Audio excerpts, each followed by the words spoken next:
I'm 28 years old, and my name's Evan. If you had told me 5 years ago that I'd one day be sitting here writing a post about my own family, I would have laughed. I always thought those stories were exaggerated, overdramatic accounts of the worst families out there. I thought, that can't really happen in real life, right? But here I am. My family has always been complicated. We're not the kind of group you see in those holiday commercials where everyone's laughing around a long table, passing mashed potatoes, smiling like they're in a Norman Rockwell painting. No, our gatherings have always been tense. Growing up, I was the responsible one. The one who studied hard, got a job straight out of college, and learned to save. Meanwhile, my cousins partied their way through their 20s, and my parents, well, let's just say responsibility wasn't their strong suit. Bills were late, utilities shut off, excuses were plentiful. And me? I got used to quietly stepping in when things fell apart. I don't think I really noticed the pattern until my mid-20s. Back then, it seemed normal. If my mom said she couldn't make the car payment, I wired her money. If the power got cut, I'd call the electric company myself, pretending it was my bill, just to keep the lights on at their house. She always called it temporary help, promised to make it up to me one day. My dad was more subtle. He'd just drop little hints about how family sticks together or how a good son doesn't let his parents struggle. At first, it felt like duty. Then it became expectation. And eventually, it felt like shackles. Thanksgiving had always been the one day I still looked forward to. Not because of the family, honestly, but because of the food. Turkey, stuffing, pies. It was the one tradition that actually made me feel like maybe, just maybe, we were normal. So when my mom called me a week before this past Thanksgiving and said, "We're not doing anything this year, honey. Times are tough, and we just can't afford it," I believed her. She sounded tired, defeated. I remember actually feeling bad for her. I even offered to chip in a little if it would help, but she shut me down immediately. "No, no. We wouldn't feel right taking more from you," she said. That stung, in a weird way. It was the first time she had ever outright refused money from me, and I thought maybe it was a sign things were changing. Maybe she realized how much she'd leaned on me all these years. Maybe she wanted to prove she could handle things on her own. I let myself believe that. So instead of heading to some family gathering, I worked late that night. My company had just landed a huge client, and there were deadlines pressing down on me.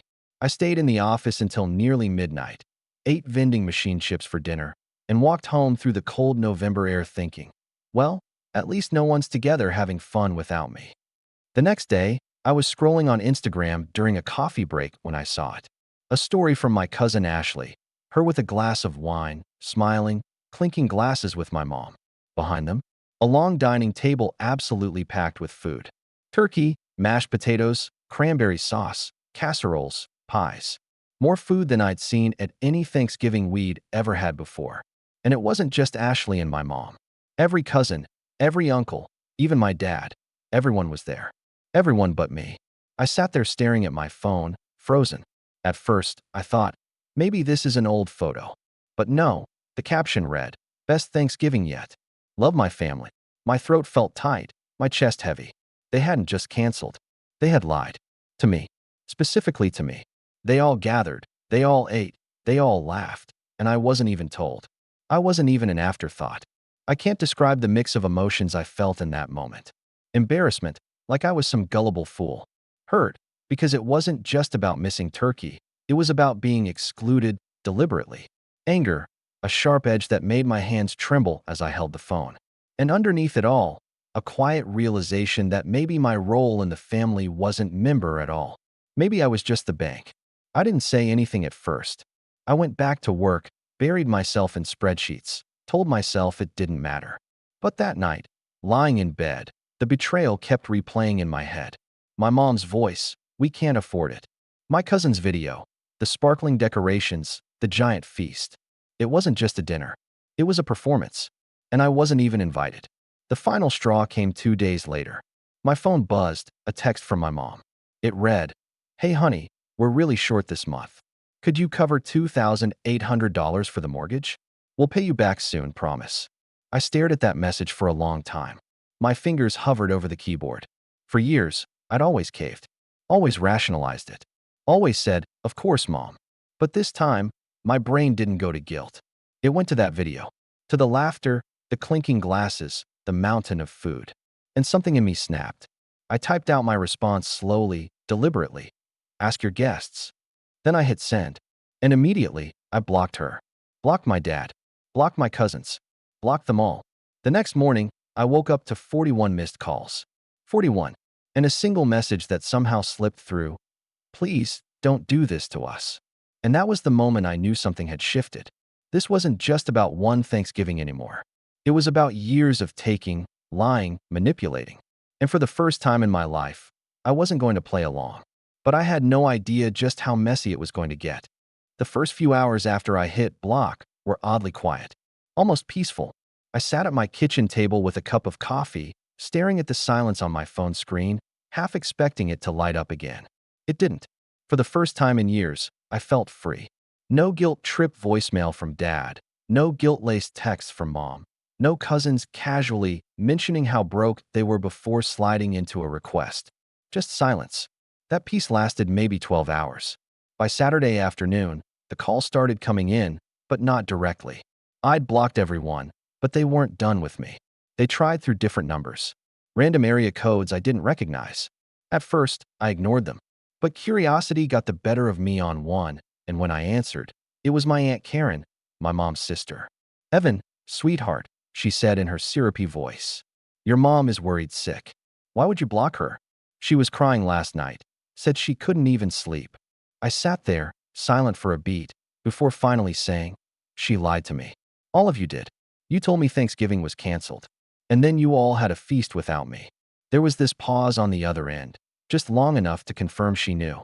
Then she gave a little laugh, the kind people give when they're brushing off something ugly. Oh honey, don't take that personally. It wasn't like that. It just happened last minute. We didn't want to bother you. You're always so busy with work, and honestly, we figured you wouldn't want to come all the way out here anyway. I could feel my jaw tightening. So instead of asking me, you lied? Honey, she said again, with a little sigh. Don't make such a big deal out of one dinner. Families keep secrets sometimes. It's not worth blowing up over. Families keep secrets. The way she said it made me feel small, like I was the one being dramatic. But I knew what I saw. This wasn't some thrown-together potluck. This was planned. The decorations, the amount of food, the number of guests, it was intentional. And the fact that they thought it was okay to lie to me specifically made it sting worse. I hung up without another word. That's when the texts started trickling in, not from my parents, but from cousins. One message from Ashley. Hey cuz, don't be mad. It wasn't personal. But honestly, mom and dad said you can be a downer sometimes, and they didn't want drama. It was just easier this way. No hard feelings. No hard feelings. As if I should just shrug off being excluded like a school kid left off the playground invite list. Another text came from my cousin Ryan. Bro, you're overreacting. You're lucky you're not tied down like the rest of us. Just chill, man. And then, the kicker, from my older brother, Chris. He rarely reached out about anything, but when he did, it was never good.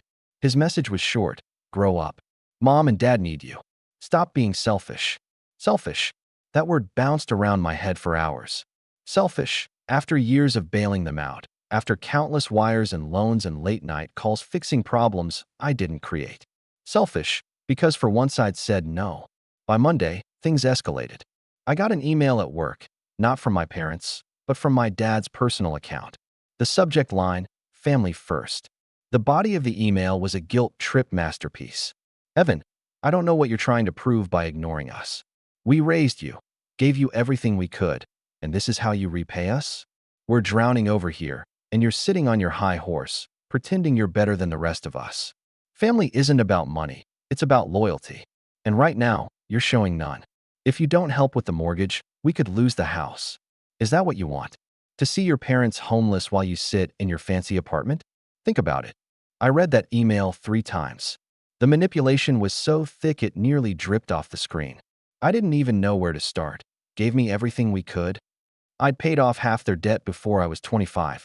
Family isn't about money. Then why was I constantly being asked for it? And homeless? They just hosted a Thanksgiving banquet fit for 20 people. I didn't reply. Instead, I sat in my office chair, staring out the window at the city skyline. And for the first time, I wondered what my life would look like if I never spoke to them again. The problem was, my parents weren't just persistent, They were relentless. When silence didn't work, they shifted tactics. Tuesday night, my phone buzzed with a notification from Venmo. It was a request from my mom. $2,800, labeled mortgage. Just like that. No words, no explanation. Just the number and the audacity. I declined it. The next morning, another request. This time $500, labeled groceries. Declined again. By Friday, there were 5 different requests, ranging from $75 for gas to $1,200 for medical bills. I declined every one. Each time I did, the guilt loosened its grip just a little bit more. But they didn't stop. One evening, I came home to find a note slipped under my apartment door. No envelope, just a crumpled piece of paper with messy handwriting. It read, "You can ignore our calls, but you can't ignore us forever. We're family. Family means obligation. Stop being stubborn. Do the right thing." I stared at that note for a long time, my hands trembling slightly. They'd never come to my place before. They weren't supposed to know where I lived. At least, I hadn't given them the address. That realization made my stomach twist. I called my building manager the next day, asked about security cameras, and sure enough, there was footage. My brother Chris, standing in the hallway, sliding the note under my door. My own brother. That weekend, I decided to test something. I went completely radio silent. No responses, no declines, nothing. I wanted to see how far they'd go. And what I saw was illuminating. My cousin Ashley posted another story, this time at some brunch. In the background, I could hear her laughing. Evan's being dramatic. He'll cave, he always does. Mom says give it a week. They thought this was funny. They thought my boundaries were just a temporary tantrum. That was the moment it shifted for me. This wasn't just about one dinner or even years of financial pressure. This was about the role I'd been assigned in the family, the wallet, the fixer, the one they could lie to, exclude, and guilt, because at the end of the day, I'd always pay up. But this time, I wasn't going to. And when they realized that, really realized it, the real storm began. Until this point, all their tactics had been words, calls, texts, guilt trips, money requests. Annoying, manipulative, painful, yes, but still just noise. What happened next wasn't just noise. It was action, a choice, a betrayal that made everything else feel like child's play. It started on a Wednesday morning.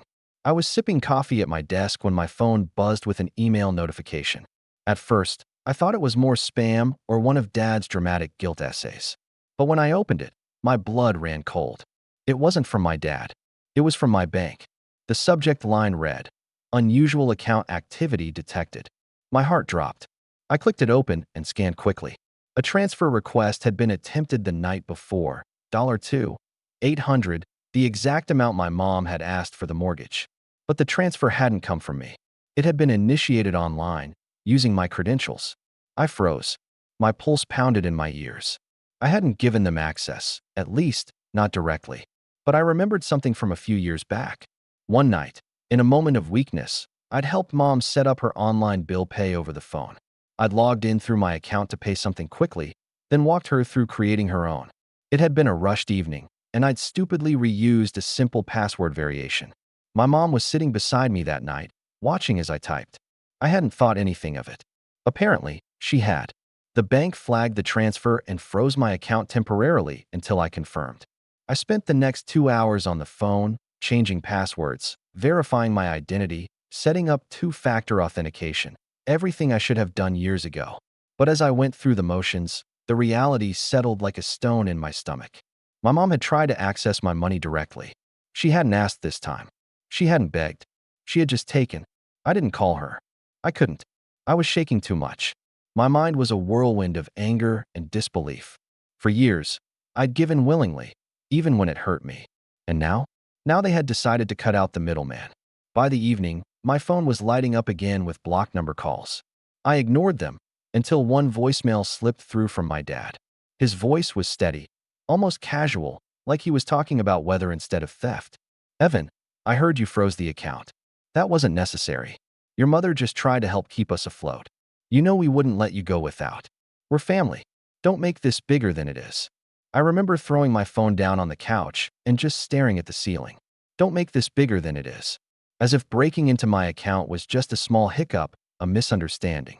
For 2 days, I said nothing. I went about my life like a ghost, simmering in silence. I worked, I ate, I slept, barely, but inside, I was unraveling. Every time I closed my eyes, I saw that transfer request, that number $2,800 glowing on the screen like proof of everything I'd refused to believe. But the betrayal wasn't finished with me yet. Saturday morning, I got another knock at my door. This time, it wasn't a note. It was a delivery. A stack of envelopes in a rubber band, dropped by the mailman. My name on all of them. Inside, bills, electric, gas, internet, all with my parents' address. My address listed as the payer. I sat on the floor with those envelopes spread out in front of me, my hands trembling as I flipped through. They'd changed the billing to me. Somehow, some way, they'd started redirecting their household bills under my name. Maybe they'd convinced a customer service rep with enough information. Maybe they used details I'd given them years ago. But there it was, in black and white. Evan, last name, listed as responsible for the balance. That was the breaking point. All the years of guilt, all the whispered manipulations, all the subtle digs about how family takes care of each other, they'd finally put it in writing. They weren't asking for help anymore. They were declaring me responsible. I didn't cry, at least not right away. What I felt was more like a hollow ache. Like something inside me had cracked open, and all the hurt from the past decade was spilling out at once. I thought about every birthday I'd missed because I was working overtime to send them money. I thought about every time I'd turned down a vacation, a nicer apartment, a night out with friends, because mom and dad really need this month covered. I thought about how I'd convinced myself it was love, my sacrifice for family. And now, it was just theft with a smile. When the tears finally came, they weren't soft. They were hot and ugly. Anger, grief, shame, all tangled together. I sat in my apartment with those envelopes around me like evidence at a crime scene. And for the first time, I said it out loud to the empty room. They don't love me. They love what I give them. That thought echoed in my head like a drumbeat. It wasn't just one lie or one stolen dollar. It was years of a pattern I hadn't wanted to name. That night, I unblocked my mom's number, not to talk, but to see if she'd notice.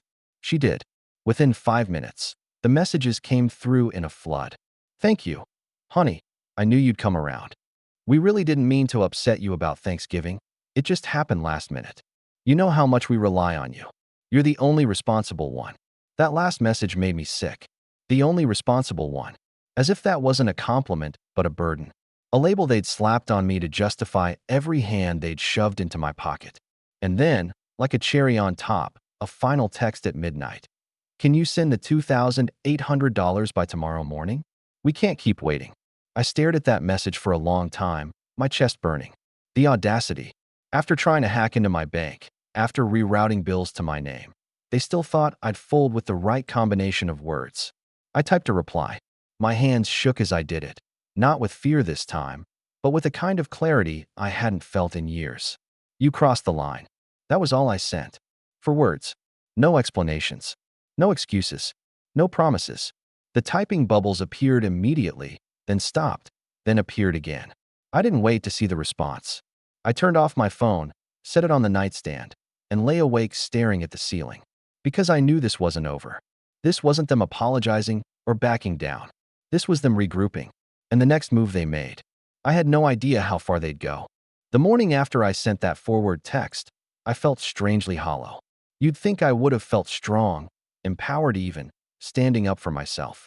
Instead, it felt like all the air had been sucked out of me. My apartment was too quiet. My coffee tasted bitter. The city outside my window moved on as if nothing had happened. But inside, I was cracked wide open. I went through the motions at work that week, but everyone noticed something was off. My coworker James asked me twice if I was okay, and I just mumbled something about being tired. The truth was, I wasn't sleeping. Every time I closed my eyes, my brain replayed the past few weeks like a cruel slideshow. The hidden Thanksgiving feast, the bank alert, the stack of bills with my name on them. And over all of it, my dad's voice. Family means obligation. Obligation. That word gnawed at me. I started questioning everything. Was I wrong to cut them off? Was I overreacting? Maybe families really did come with built-in responsibilities. Maybe my cousins were right when they laughed it off. Maybe I really was being selfish. That kind of thinking pulled me into a spiral. I'd sit at my desk at work, staring at spreadsheets but not really seeing them. I'd walk home in the evenings, earbuds in but no music playing, just replaying conversations in my head. I started skipping meals without realizing it. My fridge went nearly empty because I didn't have the energy to go grocery shopping. The loneliness hit harder than I expected. For years, even though I knew my family leaned on me, there had still been the illusion of closeness. The phone calls, the texts, the endless updates, they had been manipulative, yes, but they were also connection. Now, with that gone, my phone sat silent. The silence I'd wanted so badly felt unbearable. On the worst nights, I'd pick up my phone, thumb hovering over the unblock option. Just one tap, and I'd hear my mom's voice again. I could almost imagine it. "Oh, honey, we were so worried. Of course we'll put this behind us. We love you." And for a split second, I almost believed it. Almost. But then I'd remember the bills, the bank transfer, the lie about Thanksgiving. I'd set the phone down again, my chest aching, but my resolve intact. What made it worse was how my family didn't stop their games. They just got more creative. One afternoon, as I was leaving work, I found Chris waiting outside my office building. My older brother, taller, broader, with that smug half-smile that always made me feel 12 years old again. "Hey, little bro," he said, stepping into stride beside me. "You've been hard to reach." I didn't respond. I just kept walking, hoping he'd take the hint. He didn't. "Look, Mom and Dad are really hurting. You freezing the account like that? Not cool. You know they depend on you." I stopped in my tracks and turned to him. "They tried to steal from me, Chris. Do you get that? That's not depending. That's theft." He rolled his eyes, like I'd just said something childish. "You're being dramatic. They were just desperate. You know how it is. You've always been the one who can handle things. Don't make this harder than it needs to be." I wanted to punch him. Instead, I clenched my fists at my sides and said, "Get out of my way." Chris leaned in, lowering his voice. "You can play tough, but we both know you'll cave. You always do. Sooner or later, you'll come back around." That night, I locked my door 3 times before bed. It felt like everywhere I turned, the walls were closing in. My aunt left voicemails telling me how worried she was about my parents' health. My cousins posted snide comments on social media about selfish people who forget where they come from. Even a family friend I hadn't spoken to in years reached out on Facebook Messenger, saying, "Your mom says you're being cold. Don't let money ruin your bond." I wanted to scream. They weren't even hiding it anymore. They were rallying the entire extended family to shame me back into compliance. The pressure got to me. One night, after a particularly brutal day at work, I sat on my couch with a bottle of whiskey I'd picked up on the walk home. I'm not much of a drinker, but that night I poured glass after glass until the room blurred. I wanted to stop feeling, stop thinking. At some point, I passed out on the couch with the TV still on. When I woke up the next morning, my head pounding, my phone buzzed with a text from James, my coworker. "Hey man, you okay? You didn't show up today," and didn't answer. I stared at that message, my stomach sinking. I hadn't even realized I'd missed work. That was the moment it hit me. I was unraveling. My family wasn't just taking my money anymore. They were taking pieces of me. My time, my peace, my health. That realization scared me sober. I poured the rest of the whiskey down the sink, opened my blinds, and sat on the floor with a notebook. For the first time in weeks, I let myself think about me, not them. What did I want? The answer came slowly, but it was clear. I wanted distance. I wanted freedom. I wanted a life where I wasn't the family ATM, where I wasn't manipulated into thinking love equaled sacrifice. I wasn't ready to cut all ties just yet, not emotionally. But I started planning. Quietly. Methodically. The first step was locking down my finances completely. I opened a new bank account at a different institution, transferred my savings, and set up new direct deposits. I froze my credit, too, after learning they'd been using my information. The woman at the credit bureau desk gave me a sympathetic look when I explained why. I just nodded, too embarrassed to say more. The second step was protecting my space. I installed a security camera by my apartment door. I changed the locks, even though it cost me more than I wanted to spend. I started telling my building manager to let me know if any family members showed up. The third step was harder, emotional distance. I stopped checking their social media. Stopped scrolling through Ashley's endless posts about family first. I muted everything. It hurt, like ripping off a bandage and exposing the raw skin underneath, but it was necessary. And yet, even as I made those steps, the loneliness deepened. On Friday night, I sat alone in my apartment while I could hear laughter drifting in from the bar down the street. Groups of friends, co-workers, families, living lives that didn't revolve around manipulation and guilt. I wanted that so badly it hurt, but I didn't know how to reach for it. That weekend, my mom tried again. A letter this time slipped into my mailbox in her delicate cursive handwriting. Dear Evan, we didn't mean to hurt you. You're our son, and we love you. But love means sacrifice, and sometimes you have to put family above your pride. Please don't let this break us apart. We need you. You're the only one we can count on. I read that letter twice, then folded it neatly and set it in a drawer. I didn't tear it up, didn't throw it out. But I couldn't answer, either. The words, "we need you," burned more than any insult could. Because what I realized, sitting there in that too-quiet apartment, was that I'd hit rock bottom. I was drained, isolated, and heartbroken. But for the first time, I could see the pattern clearly. And seeing it was the first step to breaking it. The question was, how? Hitting rock bottom wasn't dramatic for me. There wasn't some movie-style scene where I shouted into the night or stormed into my parents' house demanding answers.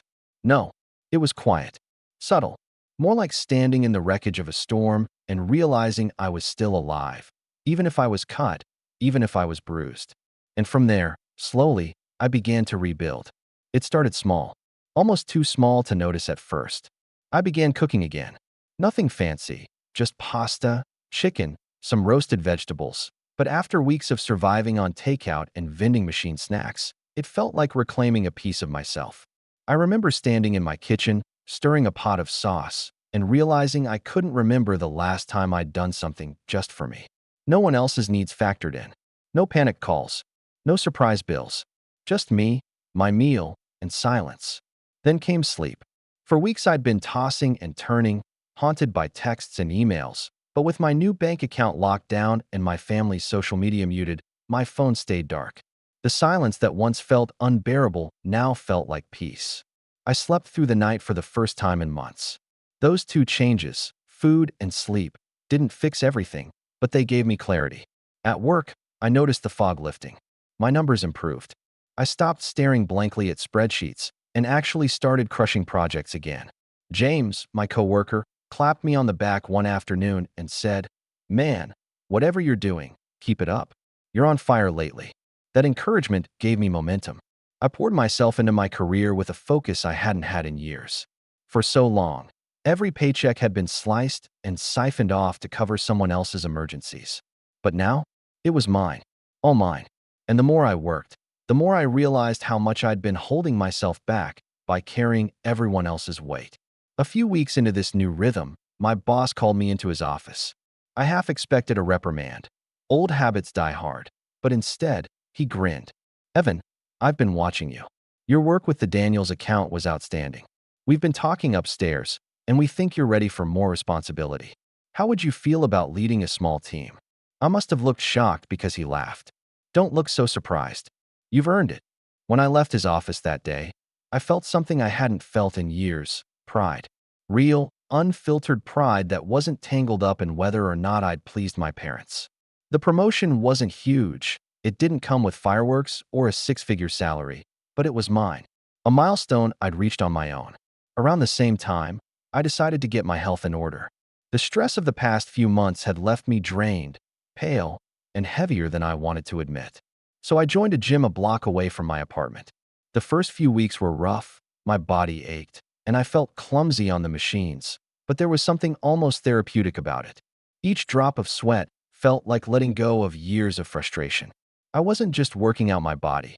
I was working out the resentment, the anger, the grief. I also started journaling.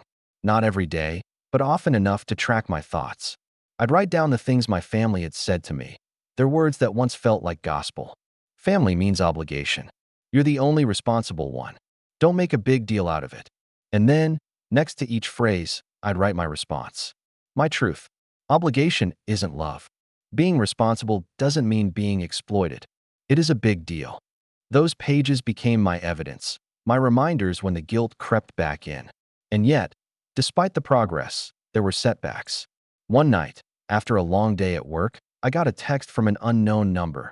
"Your parents are ashamed of you. You've changed. You're cold." I didn't reply, but it stung. The guilt still lived inside me like an old scar, ready to ache when pressed. Still, I didn't cave. Instead, I took that pain and funneled it into something new. I started looking at investments. With extra money piling up from no longer funding my parents' lives, I finally had breathing room. I met with a financial advisor who looked at me like I'd been living under a rock when I explained how much I'd been giving away each year. "You've been subsidizing their lives at the expense of your own future," she said bluntly. Hearing it from a professional, not just my inner voice, was like being doused with cold water. She helped me set up a portfolio, small but steady. For the first time, I was putting money toward my future instead of patching holes in theirs.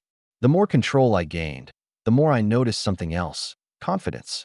Not the loud, showy kind, but a quiet steadiness. I walked straighter. I spoke with more certainty. I stopped apologizing at work for things that weren't my fault. I stopped apologizing in my head for not picking up my mom's calls. And with that confidence came a new perspective. I started to see my family for what they really were, not what I'd always wanted them to be. Every voicemail, every note, every snide social media comment, they weren't signs of love. They were signs of desperation, signs that their grip on me was slipping. That realization was liberating. I began saying yes to things outside of work. When James invited me out for drinks, I went. When a colleague asked if I wanted to join their trivia night, I said yes. Slowly, I was building something I hadn't realized I was missing: a chosen family. People who liked me for me, not for what I could give. One evening, after a trivia game where our team lost spectacularly, I walked home laughing. Really laughing, the kind that makes your stomach hurt. And as I climbed the stairs to my apartment, I realized it had been months since I'd felt that way. That night, I pulled out the letter my mom had written and read it one last time. "Love means sacrifice," it said. But I finally saw it for the manipulation it was. Love doesn't mean sacrifice. It means care, respect, mutual support. What I had with my parents wasn't love. It was dependency dressed up as devotion. I tore the letter in half.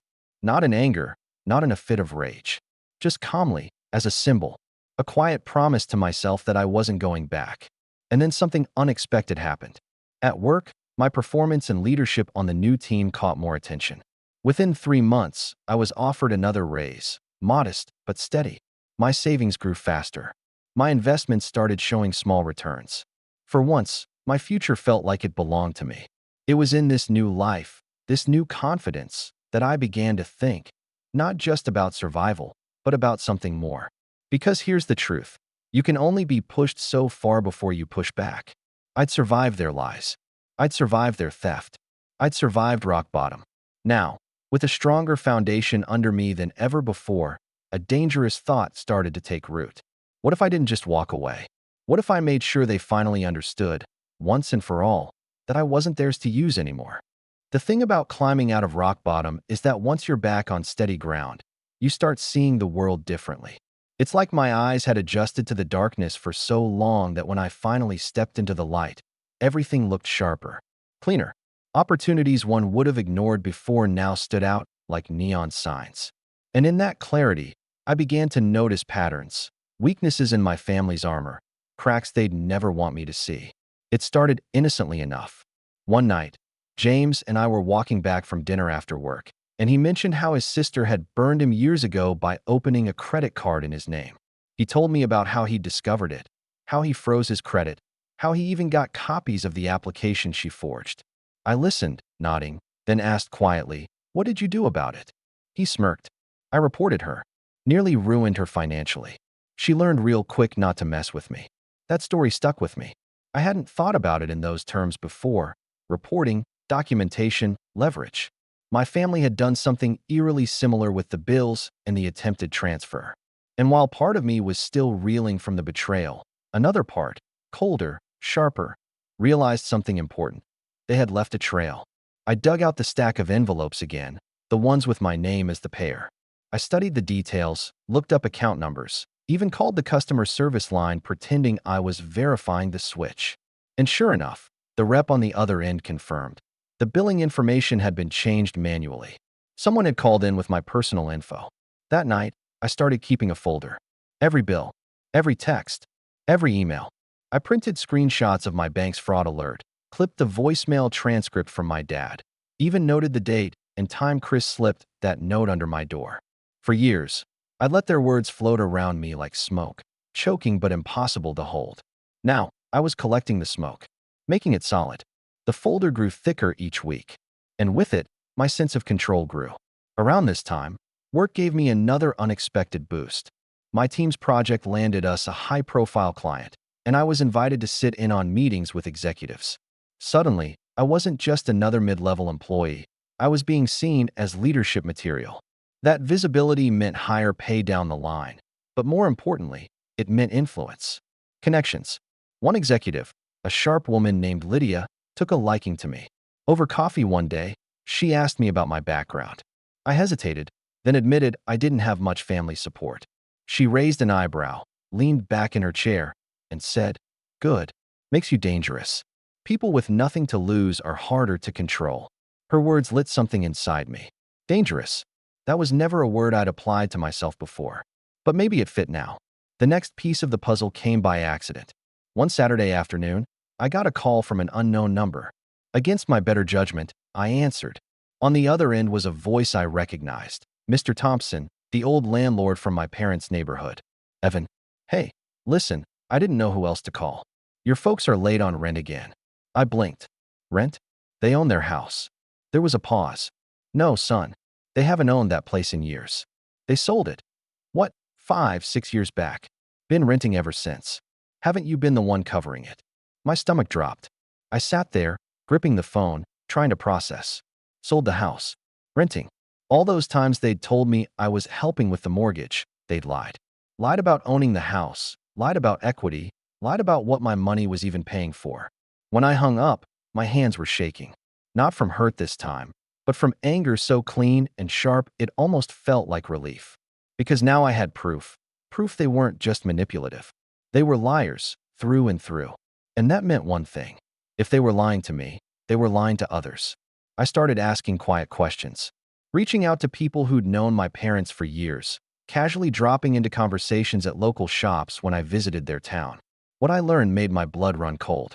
My parents had borrowed money from half the neighborhood, promising to pay it back when Evan helps us out. They'd used my name as collateral, waving around my career as if it were a blank check. And suddenly, I saw the bigger picture. They weren't just using me privately, they were using me publicly. I was their safety net, their excuse, their bargaining chip. That realization turned my folder into something else entirely. No longer just a collection of hurt, it was ammunition. I doubled down on building my independence. I maxed out my 401k contributions. I opened a side account to funnel money into a down payment for a condo, something completely mine. I picked up freelance consulting gigs, padding my income and expanding my network. With every extra dollar, with every new contact, I felt myself rising higher, further away from the pit they'd shoved me into. And as I rose, I began to think strategically. My parents' biggest weakness wasn't money. It was reputation. They cared deeply about appearances, the perfect Thanksgiving, the polished stories they told neighbors, the illusion of stability. They needed people to believe they were respectable, loving parents, holding it together with dignity. That was their mask, and I now had the power to rip it off. Because tucked in my folder were not just bills and bank alerts. There were also screenshots from my cousin's smug Instagram stories, videos of the Thanksgiving feast, complete with captions bragging about how mom and dad pulled it all together despite hard times. Lies, plain as day. And those lies could unravel everything if exposed to the right audience. I didn't move immediately. Revenge, I realized, wasn't about rushing. It was about patience, timing, letting the other side believe they'd won, just long enough for the ground to shift under their feet. So I kept playing the quiet game, ignoring their attempts, declining their requests, answering no one. My silence drove them mad. I could tell from the increasingly desperate messages that slipped through from new numbers. But inside that silence, I was planning. I met with Lydia again, casually bringing up the idea of family manipulation in a general sense. She leaned in, curious, and when I told her a sanitized version of my story, she gave me a look I'll never forget. A mix of admiration and something sharper. "Evan," she said, "if you ever decide you want to turn the tables, make sure you do it in a way they can't recover from. Otherwise, they'll keep crawling back." Her advice echoed in my head long after the meeting ended. Don't just push back. End it. And that's when I knew I wasn't just going to escape. I was going to make sure they could never use me or anyone else like that again. The setup was almost complete. I had the evidence. I had the leverage. I had the independence and the growing success to withstand whatever storm came next. All that was left was choosing the moment. They always taught me that revenge was messy, childish, and never worth it. For years, I wanted to believe them. But what I learned in the months I'd been building back up was that there's a difference between lashing out and finishing a problem. What I planned wasn't violence or humiliation for its own sake. It was exposure, accountability, and a way to make sure the people who treated me like a ledger could no longer hide behind stories and smiles. I wanted them to feel the cost of a lifetime of lies. I also wanted to be able to look at myself in the mirror and know I had done it cleanly. No illegal tricks, no cheap shots, just the truth on a table they couldn't sweep away. The plan came together in quiet steps, the same way I'd rebuilt the rest of my life. Small moves, deliberate, with time between each one to let the consequences unfold. First, I made sure everything I'd collected was ironclad. The folders I'd been printing and saving, bank alerts, dates and times of attempts, screenshots of the Instagram stories from that Thanksgiving, copies of the utility envelopes with my name listed as payer, were organized, chronologically labeled, and backed up in an encrypted drive. I transcribed voicemails and saved every message that slipped through the blocks. I had names and contact info from people who'd spoken to me. Mr. Thompson, the landlord who told me my parents didn't own the house, the customer service rep who confirmed the billing changes, Lydia, who had a knack for strategy. I converted everything into a packet that would make sense to an outsider. Facts, timelines, and supporting documentation. Next, I reached out to two people who would be careful and useful. The first was Lydia, the executive who'd encouraged me to be dangerous in the right way. I didn't tell her I was planning anything dramatic. I asked for advice on how to present documents, how to make a clear narrative out of scattered evidence. She recommended a local consumer advocate who had helped others in weird family financial entanglements. The advocate listened without judgment, then said a thing I'd needed to hear. Sometimes the best revenge is making sure the truth is public enough that they can't keep doing it to someone else. She agreed to review my materials and help me draft letters to the right people: banks, utilities, and the one local news outlet that ran a human interest segment about community scams 2 years earlier. The second person was someone more personal, Mr. Thompson, the landlord. He was gruff but straightforward. When I told him I had evidence my parents had been telling neighbors and lenders that they owned their house when they'd been renting, he didn't hesitate. "We've all been too polite about it," he said. "If you want the truth told, I'll back you up." He agreed to provide copies of lease records and to allow me to share his name if needed. I did something else.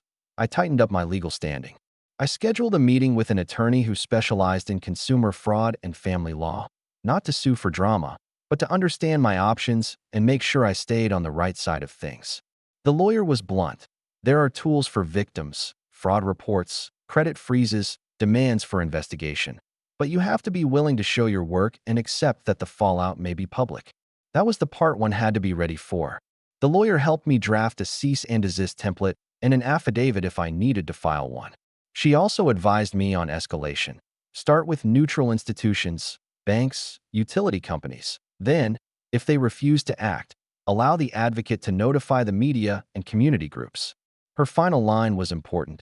Control the narrative. If you wait until they tell their side first, you'll always be 2 steps behind. So I controlled the narrative. I started with the banks. I filed fraud reports detailing the attempted transfer and the suspicious activity surrounding my account. I handed the bank the transcribed voicemail from my dad and screenshots proving my mother had been present the day I set up old credentials. The bank's fraud team took it seriously. There was a real attempt to access my funds, and my documentation supported a pattern of unauthorized access. They reinstated additional protections and confirmed, in writing, that there'd been a legitimate attempt to move money without my authorization. That written confirmation became a crucial piece of evidence. At the same time, I contacted the utilities. I sent copies of the envelopes and the change of billing confirmations to the utility fraud departments, asking for an investigation into how my information had been used. One company uncovered a history of phone requests to alter account names that matched the dates on my envelopes. Another confirmed the caller had provided enough personal details to pass verification. In each case, the companies flagged the accounts and placed official notes indicating possible identity misuse. I requested records be sent to me directly, which they did. Then I did something more public. I wrote a short, factual letter to the small community paper that covered our town, the one that ran human interest pieces and occasionally covered local consumer warnings. I kept it terse, a timeline, the facts, and an offer to speak with the editor in person with the documentation. I did not embellish. I didn't go to social media and start an attack post. I wanted the outlet to see the materials first, free from the noise of rage. The editor agreed to meet. Meeting with the editor felt oddly like sitting down for jury duty. I laid everything out. The bank alert email, the envelopes with my name listed as payer, Mr. Thompson's lease records, the screenshots of their Instagram celebrations, and the transcribed voicemail where my dad pleaded that family was everything while their actions suggested otherwise. The editor read, asked a few sharp questions, and promised to look into the community angle. If what you're saying is true, she said, this is bigger than a family fight. People have a right to know if neighbors are using other people's names as cover. While the editor did background checks, I took another step. I quietly contacted a few neighbors who'd been at that Thanksgiving without making a spectacle. I didn't call them out for being complicit. I offered facts and asked if anyone would be willing to speak to me or the editor about what they'd seen. 2 people agreed. They were nervous, but when they realized this wasn't a smear campaign, just documentation and a request for truth, they provided statements about what they'd witnessed and how they'd been told different stories about my parents' finances. Those statements were small, human, and devastating. The landlord who thought the payments were my idea. The grocery store owner who'd once given them credit based on the idea that Evan helped us out. It painted a picture of a family whose facade depended on my name and the goodwill of others. Everything assembled, I let the institutions act first. The bank issued a formal incident report confirming unauthorized access attempts. The utilities opened fraud investigations and attached notations to the accounts. The attorney drafted a letter threatening legal action if my parents attempted to use my name again without explicit consent. Those letters went to their inboxes, served through certified mail, so there would be a record. When the mail marked delivered, the tenor of the family's messages shifted from pleading to panic. Please don't do this to us, one message had said in the early days. Now the messages were terse and evasive. The paper ran a dry, careful piece. Local resident alleges fraud against family. Investigations underway. It wasn't sensational. It quoted the utilities confirmations, the bank statements, and included a statement that an investigation had been opened. It also noted that several local residents had corroborated seeing evidence that contradicted what had been told publicly about the family's finances. The article didn't name people beyond myself and the landlord who'd agreed to speak, but it did make it clear there was smoke. The reaction was immediate. The landlord shared copies of eviction notices he'd never served. Old paperwork that showed the family had been on shaky ground for years. Neighbors who'd once lent money quietly began asking for repayments. An ex-business partner of my father's reached out to me, out of the blue, to ask if he could speak on record. He had a story about unpaid debts and promises that never materialized. The ripple effect was real and messy. People were embarrassed. People were furious. The family's cushion, the one built on other people's goodwill and my quiet payments, was shrinking. I watched all of it unfold with an odd mix of satisfaction and sadness. It hurt to see people I grew up with humiliated. It hurt to watch parents scramble. But for the first time since I was a teenager, the shame and the scramble were theirs, not mine. They had to face consequences, to explain themselves to others, to answer tough questions. They had to see what happens when the safety net you relied on becomes something that others refuse to sew back together for you. And still, even as the community turned and the bills got called in, there were surprises. My mom sent me a text, one of those messages that tries to be casual but betrays panic. People are asking questions. This is getting out of hand. Please help calm things. We can fix this. I didn't answer. My brother called twice and left a voicemail that was half apology, half accusation. My aunt posted a vague plea on Facebook about how family fights become public and ruin reputations. It was all the same script they'd used for years when cornered, guilt plus victim performance. The crucial turning point came on a Saturday morning when a process server showed up at my parents' rental with paperwork, an official notice from one of the utility companies demanding an audit and repayment due to irregular account changes. The notice was public record. It could be pulled by anyone who wanted to see it. My parents called me. Their voices were thin and brittle. They pleaded. They tried to bargain. They offered to explain. I sat on my couch with all my evidence around me and listened to them try to salvage dignity with words that had never meant the same thing as action. After they hung up, my phone filled with cousinly texts, then calls from neighbors, and finally a voicemail from Dad that was almost a whisper. "Please, son, we can fix this. Don't make it worse." I replayed his voicemail 3 times. I felt the old impulses, sympathy, the longing for family, reach toward me like hands I wanted to take. But the thing I'd learned in this whole process was that good intentions said without change are meaningless. I had given them almost everything they'd asked for, and they had used it to build an illusion that protected them while they burned through other people's trust. So I made 2 choices. One was small and private. I went through my folder and added the last piece of evidence I'd been waiting on, an email I'd received from a utility rep confirming the dates of the billing changes. I printed it, placed it on top of the stack, and closed the folder. The second choice was public. I called the editor back, asked for one more meeting, and told her I was ready to go on record fully. I wasn't asking for revenge as vengeance. I was asking for accountability. I wanted the story told in full, with the facts and witnesses, so those who'd helped my parents could see what had happened and make their own decisions. At the meeting, the editor listened, then said, quietly, "This is going to be messy, and it might not have the neat ending you want. People will be angry. There may be legal threats. But if it stops even one person from being used the way you were, it's worth it." I nodded. I was ready. What followed over the next week felt like a slow unspooling of a tight rope. The paper published a fuller follow-up with names and documents. 2 neighbors confirmed on record that they'd been pressured to provide loans. A local pastor who'd once vouched for my parents' standing at church issued a guarded statement about being misled. The landlord filed for an audit of their current lease. A small claims action was filed by a neighbor demanding repayment for an unpaid loan, a suit the neighbor would likely win now that the paper had documented the pattern. Messages came in every tone: anger, betrayal, sorrow, please. Please don't do this to us. One of them wrote. The same line that had rung hollow so many months before, now echoed back with a desperate sincerity that made my chest tighten. I sat with that line and realized how easily people can use those words, both as a shield and as a real cry for help. My anger softened for a moment into a strange sympathy. But every time I let it soften too much, I remembered the attempted transfer on my account and the envelopes with my name as payer, and I hardened again. Sympathy without change is a trap.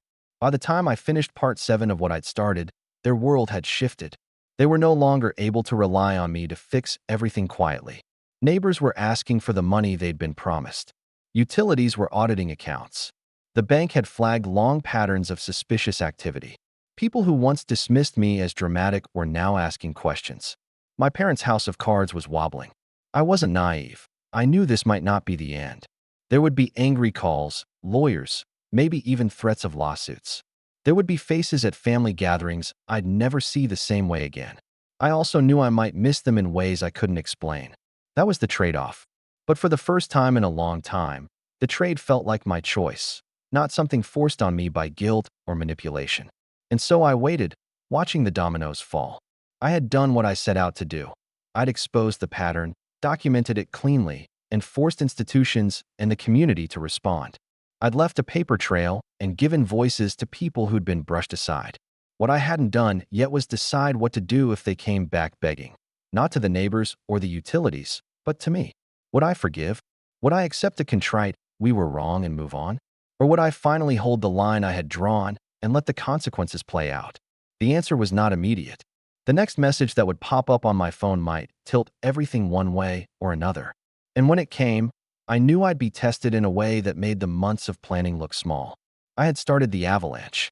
Now I had to decide if I would watch it run its course, or step back in and try to catch the pieces. Fallout is never clean. I knew that from the start, but I wasn't prepared for how messy it would truly be. Once the story broke in the local paper, The chain reaction spread faster than I'd imagined. My parents' names weren't plastered in headlines, but people in their circle knew who it was about. The whispers began almost immediately. At first, the calls to me came frantic. My mom left voicemails that swung between rage and begging. One minute she accused me of destroying our family's good name. The next she sobbed about how she didn't know what else to do. My dad's messages were colder. Short, clipped lines like, "You've made a mistake. We could have handled this quietly." Or, "You think you're punishing us, but you'll regret this." But the tone shifted as the weeks passed. Neighbors stopped lending them money. The grocery store owner they'd leaned on for years refused to let them run a tab. The church they'd attended quietly pulled them off the volunteer committee once questions started circulating about finances. Even Ashley, the cousin who'd once bragged online about the best Thanksgiving ever, went silent after the article. It turned out her friends didn't think it was so funny when they realized the feast they flaunted had been funded on a pile of lies. The utilities sent formal notices. Accounts would need to be rectified, balances repaid, or services cut off. The bank issued a written warning about attempted fraud, placing their household under increased scrutiny. And then came the worst for them. The landlord, Mr. Thompson, filed to evict after unpaid balances stacked too high. I learned about the eviction not from them, but from a neighbor who messaged me on Facebook. "Your parents are moving out. Looks like they finally got caught." I drove past the house a week later, slowly, as if approaching a crime scene. The once pristine yard was overgrown, boxes piled by the curb. My father stood outside, arguing with a man holding paperwork. My mother sat on the porch, head in her hands. For a moment, guilt twisted in my stomach. This was still my family. But then I remembered the stack of envelopes with my name, the attempted transfer from my account, the years of lies. This wasn't my doing. This was theirs. The real kicker came when Chris, my brother, reached out. He'd always been smug, the enforcer of my parents' guilt trips. But his tone had changed. His voicemail was unsteady. "Evan, it's Chris. Look, I know we've butted heads. But things are bad. They're blaming me now, saying I should have helped more, that it's my fault you turned on them. I don't know what to do. I don't know." For the first time, he sounded small, like he'd finally tasted the role I'd played for so long. I didn't return the call. I couldn't. Maybe that was harsh, but I wasn't ready to become anyone's savior again. Not his, not theirs. Word of their collapse spread wider than I anticipated. The local paper ran a follow-up when the eviction filing became public record. This time, the piece was less careful. It linked the dots more directly. Fraudulent billing, unpaid debts, reliance on their son's finances, now culminating in eviction. It wasn't salacious, but it was damning. After that, the phone calls stopped. The messages dwindled. The silence that had once felt unbearable now felt like victory. In the aftermath, my life didn't explode into fireworks. There was no parade, no dramatic showdown with my parents where I delivered a monologue. Instead, the change was quieter. My shoulders felt lighter. My sleep came easier. At work, I thrived. I bought the condo I'd been saving for, moved in with no one's name on the lease but mine. I hosted my own Thanksgiving that year, small, just a few coworkers and new friends. But it was the first holiday I'd ever laughed through without wondering how much it would cost me later. I sometimes caught myself thinking of them, wondering if they'd land on their feet, if they'd rebuild somewhere else, if they'd ever see me as more than a bank. But whenever those thoughts tugged too hard, I'd open the folder I kept, the one full of evidence, the one that had started it all. I'd flip through the papers, the bills with my name, the printed voicemails. I'd remember exactly why I had done it. One evening, months after the dust settled, I got a final letter in the mail. No return address, but I knew the handwriting instantly, my mother's. "Evan, we don't understand why you turned on us the way you did. We only ever wanted the best for the family. You've humiliated us, destroyed everything we built. We can't forgive you for this. But know this, you will regret it when we're gone, when you realize family is all you had. Goodbye." I read it twice, then set it down. There was no anger in me anymore. No urge to reply, no guilt, no ache.